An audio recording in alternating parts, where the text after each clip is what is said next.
Thank you, Peter. So we're shifting a little bit gears today, and in our paper, really talking about public transit subsidies. And what we wanted to bring to you is a case study of Bogota, Colombia, where we feel, at least from the bank's view, that there are developments that are very telling in how to think about affordability in public transit, but also how to tackle that question of financial sustainability.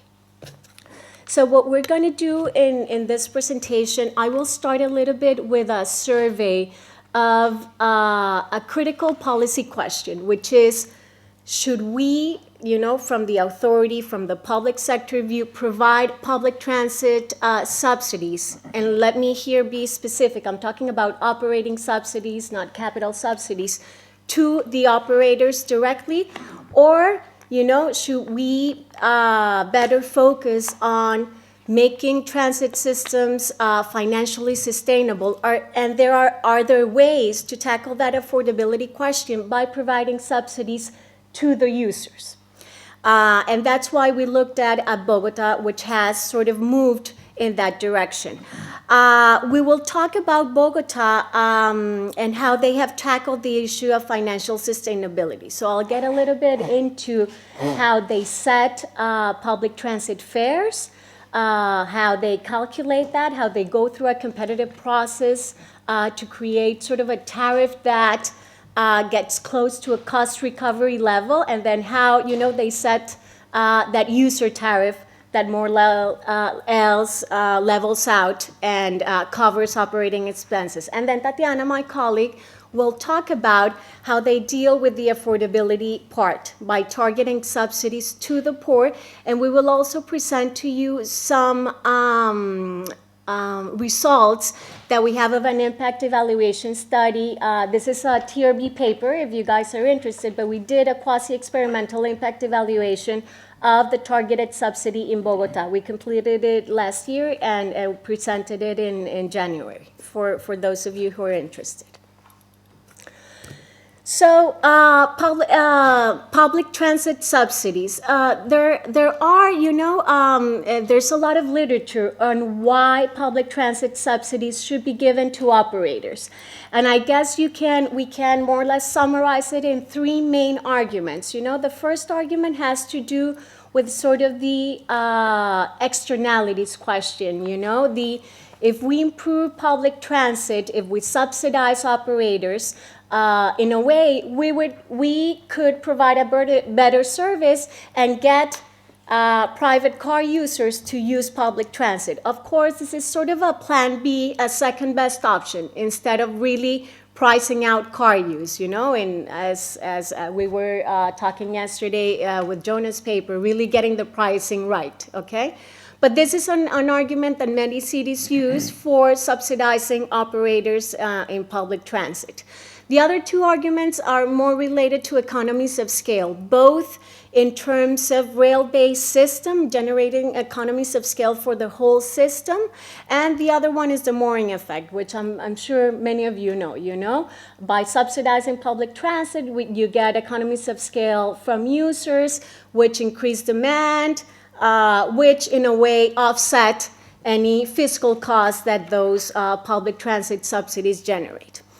However, there is also a wealth of literature in terms of the negative results, particularly on productive efficiency, that operating subsidies might have. And these have to do mostly with subsidies being sort of misused by operators, both public and private, paddling of costs, so exponential increases in labor costs, operating costs, maintenance costs, and really sort of the government of the public sector held hostage in a way to these subsidies because there is not a very easy exit strategy.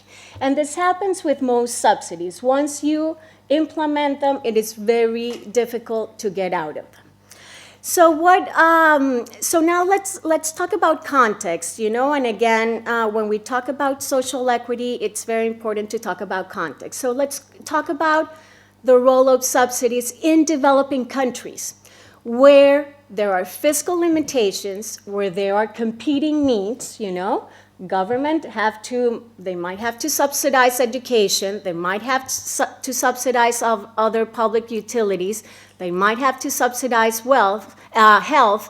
What is the role, is it really adequate for governments in developing countries, for cities to subsidize transit when there are so many competing needs? So in a way, what we like to think of, or where sort of the bank's idea on subsidies is, in developing countries, we believe it's very important that transit is at least aims for some level of financial sustainability, okay? And that they're not completely tied into subsidizing the operation. And ideally, that if these transit systems get to sort of cost recovery levels, then they aim to tackle sort of the affordability constraint, the fact that fares may be a little bit higher or unaffordable for the poorer population by offering subsidies for public transit. But in reality, this has been quite challenging in many cities, and what we call sort of first generation subsidies to users, they haven't really gotten the question right of targeting the poor, So we have sort of, you see your socioeconomic subsidies to students, to retirees. I will present some experience from Brazil, the Vale Transporte or the Billete Único, but really getting this question of targeting subsidies to the right population and being this population, for the matter of our discussion, the poor, is something that is quite challenging. Just a quick survey in this slide and the other on, this issue of cost recovery versus sustainability. And when I talk about sustainability, I'm talking about both government sort of sustainability, fiscal sustainability, and both sustainability of the system, having a level of service and quality right. The experience in the US, with operating subsidies, an experience that basically tells you in the 1980s, public transit was subsidized, but the experience was that actually productive efficiency was lower and the effects of quality of service were negligible. So not very positive effects of operating subsidies. We have the experience of Argentina. Operating subsidies almost representing 1% of GDP, becoming completely fiscally unsustainable, and really not showing much in terms of improvements in quality of service. We have the example now of Bogota or Buenos Aires, where fares are set relatively closer to cost recovery levels, but where these fares might be a little bit unaffordable for the general, the poor, which is what we're interested. And then London, also aiming, not completely setting fares at cost recovery, but really through a process of franchising every route and generating sort of competitive pressure for operators, being able to lower subsidies in, let's say, a decade to almost 40%, and generating improvements from operators through this period. So what is some of the experience, before Tatiana really gets into what Bogota has done in terms of targeted subsidies on this first sort of generation subsidies, targeting demand rather than targeting operators. So again, generally, and we see this in European, in the US countries, demand-side subsidies being mostly offered to socio-demographic groups, the elderly, retiree, and the disabled. I'm not questioning that this is a good policy idea, but if we look at it just from an equity, just from a poverty perspective, you can really question, are we tackling poverty by providing the socio-demographic subsidies? Brazil's Vale Transporte. The Vale Transporte is basically product, being offered to employees by employers. But this is only targeting formal economy employees. And basically, the employer provides that vale transporte, and the employee can use it to access transit. So from a targeting perspective, you're targeting sort of the lower income population, but that are just formal employers, not the informal, which represents more than 50% of the economy.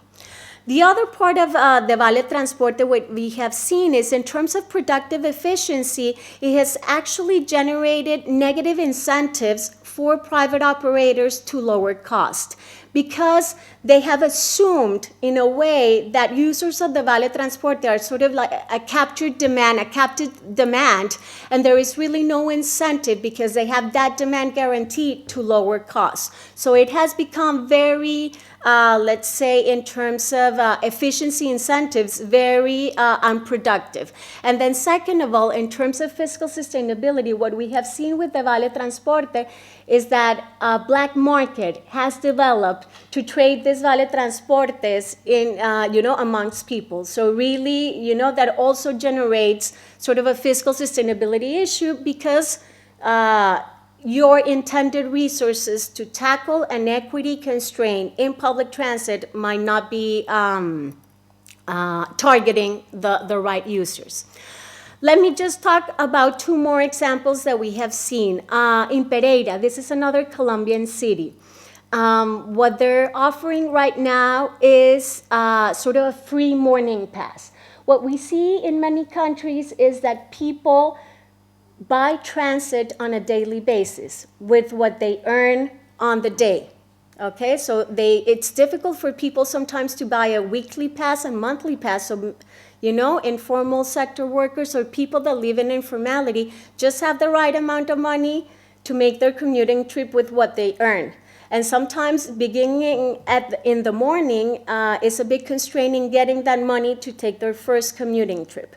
So what some cities have done is that what we have seen is that they offer that people can get into transit free, in the morning, and then they pay their commuting trip on their way back when they have earned sort of their daily income for the day. So this is also a way to tackle sort of that equity and poverty policy objective, which we believe, is appropriate, but maybe it might be difficult to implement in other places. And then lastly, what other cities are doing in terms of subsidizing and trying to get that affordability right is really moving towards integrated fares. And this is very potent from poverty and social equity perspective. Basically subsidizing transfers, so that you pay for an origin destination trip and you don't have to pay every time you get into a bus, and then maybe you get into a BRT and you get into a metro. So it's a good, let's say, policy option. But, in terms of targeting the poor, are you reinforcing sort of sprawl, but not pricing transit at the right price, pricing longer distances at a discount? And this is a question that relates to transit and housing decisions, no? It is a very, let's say, rational perspective, let me implement integrated fares. But again, are we reinforcing sort of that the trips that are the long distance trips do not fully reflect the price of making those trips, okay? I just asked, so these are all flat fares, they're not priced by distance? Ask again. These are all flat fares, I take it, they're not priced by distance? Exactly. They're mostly flat fares. Exactly. Not. If they were priced by distance, would that take care of your objection? You would have to see, okay, so every time he talks, I need to. I'm like,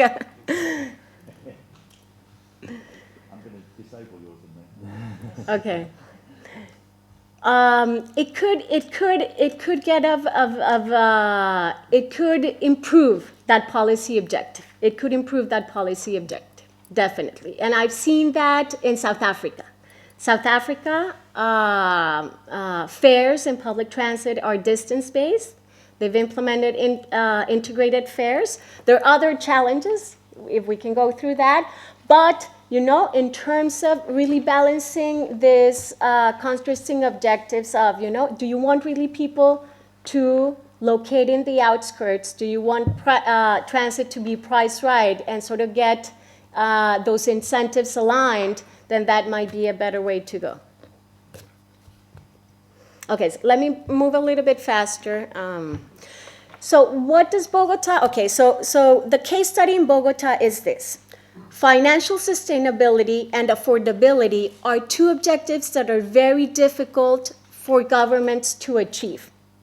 What you usually have are governments that subsidize operation across the board and lower tariffs for everyone, okay, but generate a lot of fiscal pressure in doing that, or you have transit and authorities that try to set fares at cost recovery, but they may risk pricing out the poor because of affordability constraints. So let's start with what Bogota is doing. First of all, Bogota, in its implementation of its new public transit system, many of you might know the Transmilenio, the BRT lines, and then the feeder lines, and now sort of the full integration of transit in Bogota.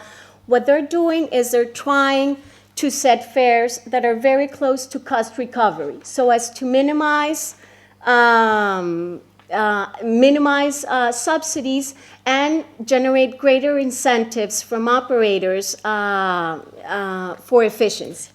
And basically how they're doing this is through a competitive bidding process where the different elements of the system, and here we're talking about the trunk routes, the feeder routes, the fare collection agent, all of these different components are tendered out competitively, more or less competitively. And we can get into that a little bit later on. And, you know, and these systems are bid out different considerations. They have different remuneration schemes, different contractual arrangements. But basically, what this process does is really, you know, it estimates sort of the required average revenue that would be needed per ticket sold to cover the operating expenses. And we'll get into that a little bit later into the lessons learned. And what we have then, and what Bogota tries to do, is estimate this technical tariff and then set a user tariff or user fare, which is set by the mayor, that is very close to this technical tariff, so as to guarantee that more or less your fare box revenue is covering your operating expenses. Let me move to the lessons learned. You know, in practice, this has been sort of a good idea, but you know, there have been some challenges. And then the first challenge really relates to ridership estimates in this. But let me move then to the other slide. Ridership estimates are really sort of at the essence of this cost recovery sort of principle. And what we have seen in Bogota and in other Colombian cities that have gone sort of the same way, the same business model as Bogota, bidding out services and setting up cost recovery fares, is that if you get the ridership estimates wrong, then really your whole sort of concession, the equilibrium of this game really is not right, okay? So what we have seen in many Bogota is the only city that has really gotten to the demand numbers that this new system envisioned, but other Colombian cities have really gotten ridership estimates that are lower than what was projected. And here, what are some of the reasons? We've seen really an exponential growth in private car use, mostly, and motorcycle use, which has really impinged on the ability of many of the systems to provide sustainable public transit. The other lesson learned from this, let's say, process of getting at cost recovery levels is really the length of contract. The competitiveness, sort of the efficiency incentive behind this new business model really hinges on the ability of the authority to be able to quickly learn and not have concession models that are too lengthy so that they're stuck in bad contractual arrangements. And this is one of the, I'd say, the places where the process in Bogota has really got it wrong. Concession periods in Bogota for the BRT are between 10 to 12 years, and this mostly reflects the need from the private operator to recoup its investment on fleet renewal. But then on the, there you see the Bogota SITP, 24 years, that is really Bogota, after the implementation of the BRT Transmilenio, it started to roll out that business model into the other zonal buses with, again, a tendering process, concession arrangements, but these concession arrangements are now 24-year long. This is more than double the lifetime of the fleet.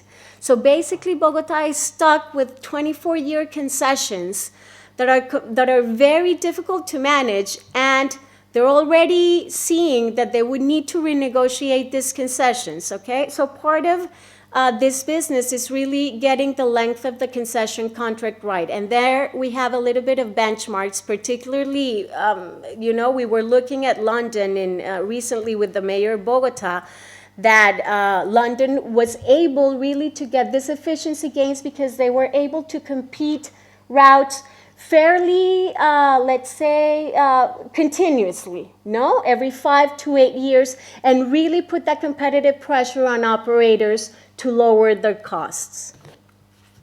And then the last point that I want to make, that it's a bit small, is that in the context of Bogota and in the context of Colombia also, this principle of cost recovery, let's say for lack of more sustainable sources for transit, the tariff has been used sort of as fare box revenue has been used to pay a lot of the cost of implementing these new transit systems. So cities in Colombia, including Bogota, are not only paying for operating costs, but they're paying for a lot of capital costs with their tariff. So here they're paying for fleet renewal, they're paying sometimes for deep bus depots and infrastructure investments. And then you really, you really question, is the tariff that the user pays, should it pay for this type of investments? And sometimes this is putting a lot of strain in this sort of cost recovery equation because these things have added a lot of burden into the user tariff. So again, here it's in this type of cities, what are some more sustainable sources for the mobility sector, for public transit, and to improve it, so as not to use the tariff as the sole source of income. So now let me pass it on to Tatiana, and she will talk about now the other part of the equation, how they're tackling demand side subsidies for the poor. Thank you. Thanks. So as Camila explained, basically, as you're bringing the prices up to get to cost recovery, one of the main challenges is that basically you're pricing out the poor. So the first part of this work was kind of just understanding the current travel patterns of the poorest people in the city. So as this graph shows, basically the very poor people spend around 17% of their income in transport. From the map, we can actually see that this is around 16 to almost 27% of your income, depending on the different parts of the city. And this would be compared to actually the richest only pay around 5% of their income, 4 to 5% of their income on transport. Not only this, but also they have actually a lower number of trips per day. So the very poor only have around 0.81 trips per day, whereas the non-poor have twice that amount, so around 2 trips per day. And what we also see is that the very poor travel less, and also they rely a lot more on walking or biking for their longer trips. So looking at this affordability constraint, essentially what the city wanted to do was look at how you can actually use a targeting system to provide a specific targeted subsidy for the poorest. So in Colombia in general, there are 2 types of targeting systems. The first one is the geographical proximity, and this is mostly used for infrastructure. So it's based on geographical locations, and it is used to provide subsidies for things such as water and electricity. So it was used for this project was the CISBEN, which is a proxy means testing. This was created in 1994, and the general objective was to provide a technical, equitable, and uniform mechanism for selecting beneficiaries for social programs. So it's essentially based on the individual rather than the geographical location. So every 3 years, the CISBEN methodology is actually reevaluated to make sure that the proxies that are used for the targeting are actually representative of the welfare of the people. So almost 3 years ago now, the third iteration of the CISBEN was made, and this is actually, so the graph that you're seeing here is the variables that are currently part of the CISBEN process. So it's, as you can see, it's multidimensional, and actually it also includes variables for vulnerability. So essentially the CISBEN is done in 2 parts. The first part is just a statistical model where you're basically determining which are the variables that are important to determine welfare. Once you have those variables, what is done is that a full national questionnaire is launched. There's selected targeting for geographical locations where there's usually a high number of poverty, but also you can go and you can request to be subscribed to the CISBEN. And then what this methodology produces is a score from 0 to 100. And it basically allows, and this is specifically for the CISBEN 3, it allows each subsidy program to define its own cutting based on the points and the objectives of the program. So for the CISBEN transit subsidy, really how this subsidy was implemented, it was leveraging 2 different things that were happening in the city. First of all, the existence of the CISBEN subsidy, and then the second of all was the use of smart cards in the city. So by having smart cards, you could actually implement a personalized smart card, which allowed different people to go and request a specific subsidy.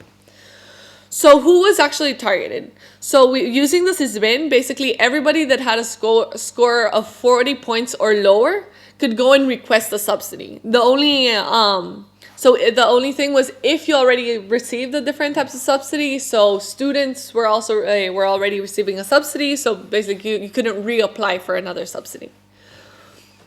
So the subsidy was of 900 pesos, which represents around 50% of a trunk service and 60% of a feeder service. And also there's no transfer costs for any transfers.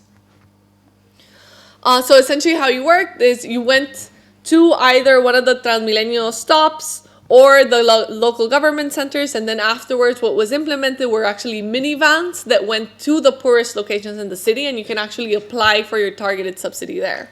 So you have to go apply for your subsidy, and then actually you have to go and pick up your personalized subsidy card.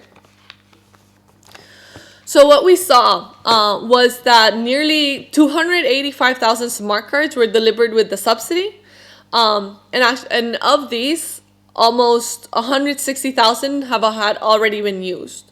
Of these 160,000, 134,000 were actually new users, and around 26,000 were existing new users to the system. So users that were already using the system and then just reapplied to get their personalized card. Also, what we noticed was that the spatial distribution of the trips and the smart cards is actually parallel to where we find poverty pockets in the city. So it was well distributed within the city.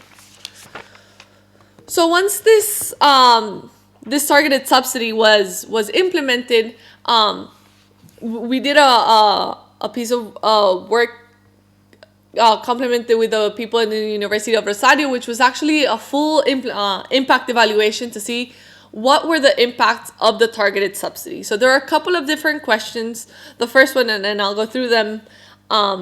And if you want more of this in detail, we have all the models and everything. This was published in the TRB paper that was we presented it in January, this past January, and the paper is also going to be published, which has basically all the mathematical models that kind of went into the paper. So the first thing that we want to look at is what determines whether you obtain the public subsidy. So basically, there was a self-selection mechanism for this targeted subsidy where you actually had to go and apply to get the subsidy. So we wanted to see which were the determinants that actually that actually made people go and get the subsidy. So for this, basically used a regression model. So two different, one linear and one probabilistic. Again, if all the details are in the longer paper. So what we found is that at the individual level, women are more likely to obtain the subsidy card. And this is actually, there's a 10% greater probability for women to get the card. And this can actually indicate the diverse travel patterns that women have. What we also found is that the higher the level of education, then the greater likelihood of obtaining the subsidy. As for we looked at different variables, but for when family income increases, there was also a higher probability of getting your card. Employment was also positively correlated with obtaining the card. So if you're employed, you're more likely to get the card. And then one thing that was actually one of the most likely indicators if you would get the card or not is actually what we called word of mouth. So basically, the higher number of your neighbors that have it, then the more likely that you are to have it as well. So this could also indicate that we might need some kind of different kind of outreach programs, right? So it was maybe a lot of the different, maybe a lot of people who were requesting the card just didn't know about it. And as you had more neighbors who got the card, then you were more likely to hear about it. Then another question that we were looking at was what is the effect of the subsidy on the use of the transit system? So we saw is that the CISBEN subsidy recipients had an increase in monthly trips of around 56%.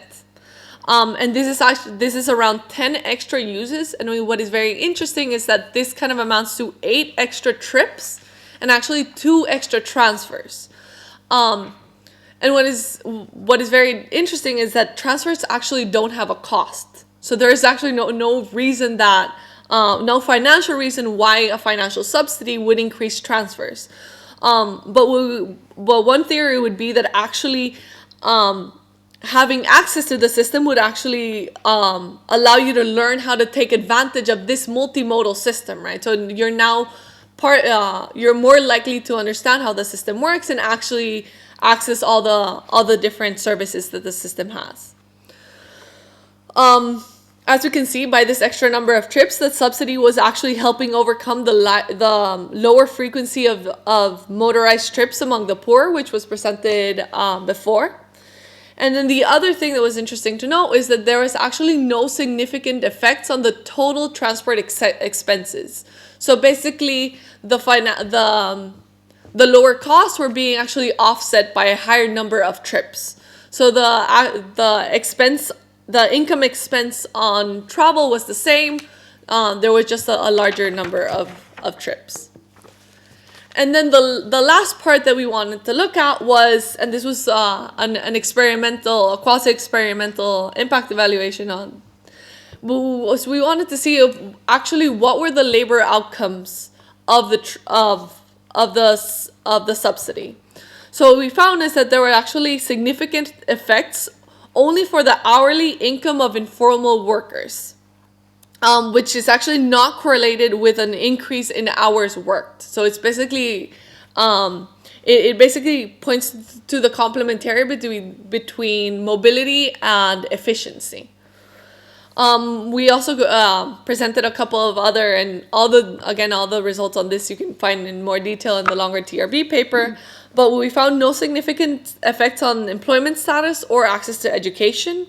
And we also did just a robustness test and a test on heterogeneous effects, just to make sure that these effects that we were finding in the hourly income were consistent. And when we found this, what we basically was confirmed the previous results, and that the hourly income of informal workers is higher and significant for the case of employees that are not independent. So essentially, what we wanted to do was more just understand the effects of this targeted subsidy and what were the different impacts on the different on workers. So with that, I'll kind of close it out and just open it up for questions. Right. Thanks very much.